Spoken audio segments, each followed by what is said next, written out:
Leinster travelling to Montpellier in the Champions Cup. That is a Saturday game. It's a Sunday game over here in New Zealand. Initially, I wasn't going to watch any of the Champions Cup games this year because in New Zealand we do not have a broadcaster for the competition. They are showing the games online through the Champions Cup's own streaming service. The trouble with that is you can't actually watch the games on demand. You can only watch them live, which to me seems kind of crazy. I know on normal TV that's the deal, but come on, man. This is 2020. The year's bad enough without offering only live streaming. I mean, I'm happy to have an option to see the game. Not that I've tried this service. It's going to cost how many euros was it? €6? Was it 5? To watch the game, but hopefully it's a good one. And hopefully their streaming service is good. It's on at 6:30 in the morning here in New Zealand, so at least I'll be able to get up and watch it live because I can't watch it delayed. So all the middle of the night games over here are not an option. I'm ranting, it's just because I know I'm not the target audience being here in New Zealand, but if you want this competition to get some coverage outside of the main markets, which have already got broadcasters, and you got a streaming service, just make the thing live or on demand, man. Or at least on demand for 24 hours. Anyway, Montpellier and Leinster. Kind of different fortunes thus far in their own domestic competitions. Leinster, I haven't been following the Pro 14, but I just checked their record. Kind of an unsurprising 7 from 7. And some pretty big results in the list that I saw. They do have just so much talent that even when they've not got their internationals, they can still cut teams to pieces.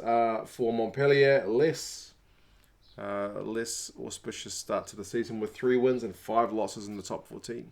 So not going all that well, but likewise they've got all their internationals back as well.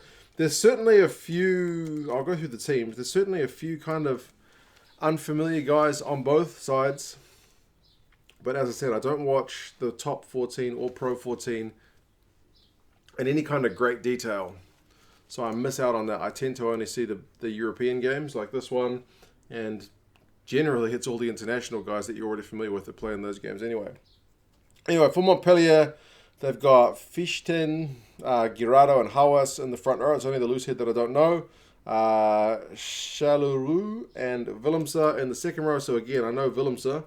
I'm not sure about Bastien. It seems like he's pretty young. Nico, Janssen van Rensburg, Jacob Kamara and Jacques Duplessis makes out the back row. I don't know that I've seen Janssen van Rensburg play, but the other two definitely. So there's a wee bit of a South African connection with that forward pack, but that's been the Montpellier thing for a wee while. But I mean, you still got a few French internationals there as well. The backs, you've got Palang, who I think I've seen play. Lazowski with the Saracens connection. I think he's on loan for the year, right? So he's at 10. Vincent is captain at 12, and Rayak is at 13. There's definitely seen those guys play before. Martin Rattez and Ngandebe, who I think I might have seen play. He's only pretty young as well. Definitely seen Rattez play more on the wing than at fullback. But yeah, it's a pretty exciting looking team. There's a fair few internationals there. You got Bismarck Duplessis on the bench. You got Lamos Atelier, who's the also kind of Saracens connected guy. Pika Moles is there. Caleb Timu, so a bit of a Super Rugby connection. So yeah, it's a team I'm moderately familiar with. And there's certainly some depth there. And at home, one would think they are... To be honest, I've only watched the Champions Cup kind of really in-depth for 2 seasons. And Montpellier have been disappointing in both seasons. On paper, the team looks alright. I would expect them to do decent. But it ain't easy when you play in Leinster. Put it that way. Even though Leinster...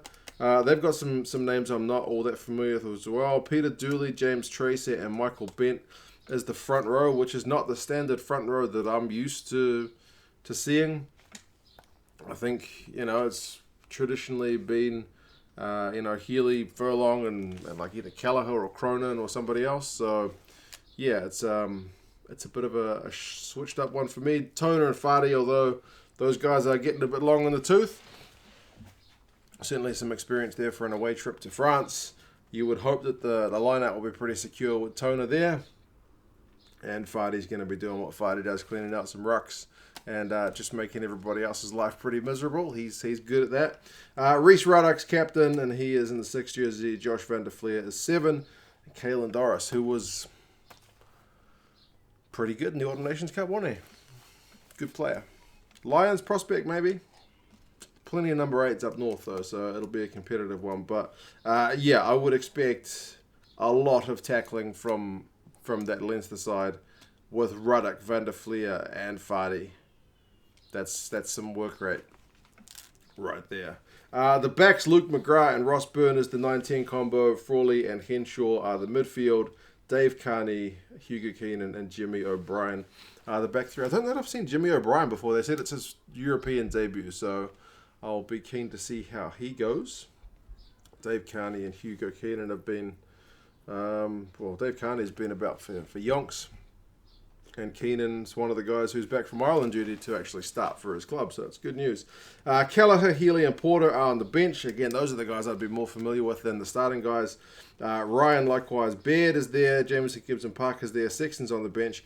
And Dan Levy, man, I haven't seen Dan Levy play for ages. So interestingly that he's in the 23 jumper. So it's a pretty light on the backs bench, but man, I'm very keen to see Dan Levy go. That guy needs some game time after being out for how long has it been? I know he's been back for a while, like end of the last Champions Cup season, wasn't he just coming back then? Which is not that long ago, but top player. So yeah, 2 pretty good squads. I'm keen to see how some of these guys go.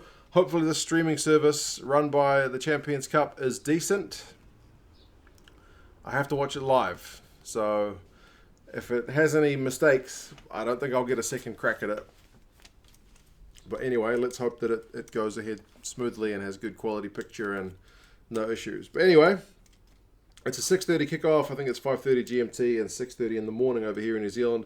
The head-to-head record is pretty much in Leinster's favour from what I could read. I think it was either 6 games, was it 5-1?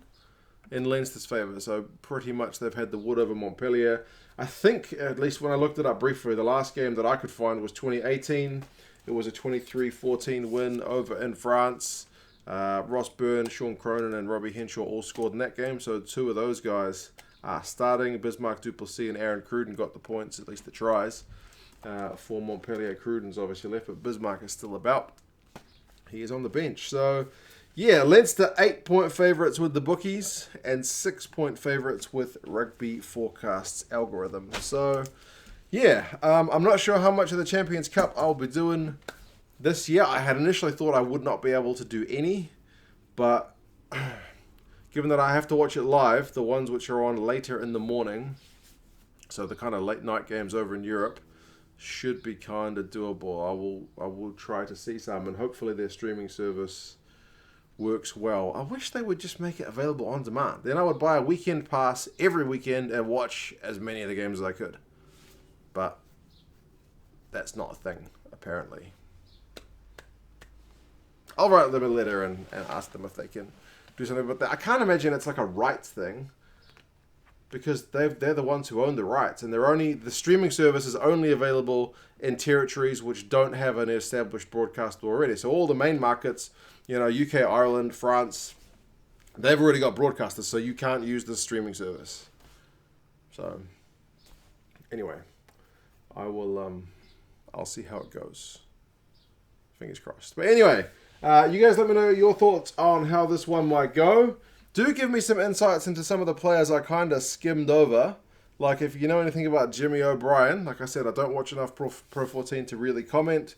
Do drop us a line in the comments and let me know what to expect. Likewise, the loose head for Montpellier, that lock that I mentioned. So, yeah, there's plenty of names that I'm unfamiliar with. So, yeah, do let me know who to look out for. And fingers crossed, we can watch this one tomorrow. All right, guys, you take care. I'll talk to you again soon. See you later.